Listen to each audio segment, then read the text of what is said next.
Per 2 minuti. Благодаря, госпожо председател, госпожо Аштън, госпожо Георгиева, колеги. Киргизстан често е в дневния ред на Европейския парламент и на специализираната комисия по външна политика.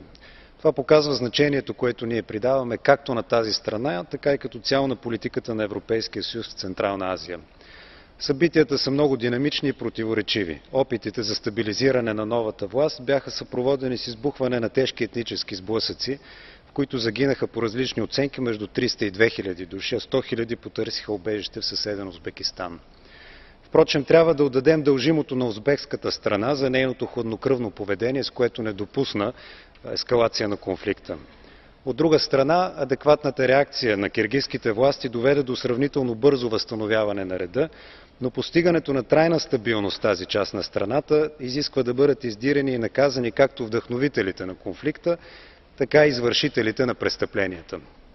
Временното ръководство на страната също трябва да получи висока оценка и за това, че показа решителност да отстоява политическите реформи в страната и не използва сблъсъците в Ош и Джалалабад, за да отмени насрочения референдум. Показателно е, че буквално дни след сблъсъците в Киргизстан успешно беше проведен референдум, който променя баланса на влияние на институциите, давайки повече правомощия на парламента и съответно на правителството за сметка на президентските. В допълнение на това беше направена и важна крачка за предоставяне на по-голяма легитимност на временния президент Роза Отунбаева, която чрез допитването беше утвърдена на този временен пост до края на 2011 година. Наесен предстоят и парламентарни избори.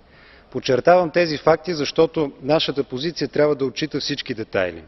Европейският съюз реагира бързо и адекватно, за което ви благодаря, но идва времето, когато трябва да преразгледаме досегашната си политика и да потърсим възможности за по-сериозен ангажимент на Европейския съюз, както в Киргизстан, така и в региона на Централна Азия.